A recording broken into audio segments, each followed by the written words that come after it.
అన్నిసార్లు మనం డైరెక్ట్గా రంగంలోకి దిగాల్సిన అవసరం లేదు. కొన్నిసార్లు మన తరఫున ఎవరైనా మాట్లాడవచ్చు, ఇంకొన్నిసార్లు వాళ్ళ వెనుక మనం కూడా అడుగులు వేయొచ్చు.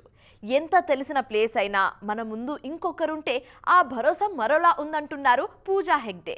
ఇంతకీ ఈ లేడీ ఏం చెప్పబోతున్నారు, దేని గురించి హింట్ ఇస్తున్నారు చూసేద్దాం పదండి. పూజా హెగ్డే ఎక్కడో ఆగిపోయారనే మాటలకి ఫుల్ స్టాప్ పడుతోంది. ఇప్పుడు ఎప్పటికప్పుడు కళ్ల ముందు కనిపిస్తూనే ఉన్నారు ఈ బ్యూటీ. తెలుగులో స్టార్ హీరోలతో యాక్ట్ చేసి ఒక రేంజ్ చూసిన ఈ లేడీ ఇప్పుడు మళ్ళీ అలాంటి ప్రయాణానికి సిద్ధమవుతున్నారు. బట్ ఫర్ ఎ చేంజ్ ఈసారి ఆమె సెలెక్ట్ చేసుకుంది టాలీవుడ్ని కాదు.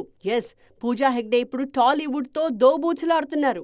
ఇక్కడ లేనట్టే అనిపిస్తున్నారు, కానీ ఉంటున్నానుగా అని చిలిపిగా కన్నుగీడుతున్నారు. వరుసగా పాన్ ఇండియా సినిమాలకి, అందులోనూ కాలీవుడ్ హీరోల చిత్రాలకి సైన్ చేస్తూ మనవారికి కూడా దగ్గరగా ఉన్న ఫీల్ని క్రియేట్ చేస్తున్నారు. ఇప్పటికే రెట్రోతో పలకరించారు మిస్ హెగ్డే. త్వరలోనే కూలీతో మరోసారి హెలో చెప్పడానికి రెడీ అవుతున్నారు. వచ్చే ఏడాది సంక్రాంతికి జననాయకంతో రావడానికి సిద్ధమవుతున్నారు. ఇప్పుడు సెట్స్ మీద లారెన్స్తో కాంచనా 4 ఉంది. నార్త్లో కూడా 2 సినిమాలున్నాయి. ఇవన్నీ కాక లేటెస్ట్గా ఆమె ఆప్ట్ చేసుకున్న సినిమా కూడా కాలీవుడ్లోనే. నెక్స్ట్ ధనుష్తో ఆడి పాడడానికి రెడీ అవుతున్నారు పూజ అన్నది కాలీవుడ్లో వైరల్ న్యూస్. అంతా బాగానే ఉంది.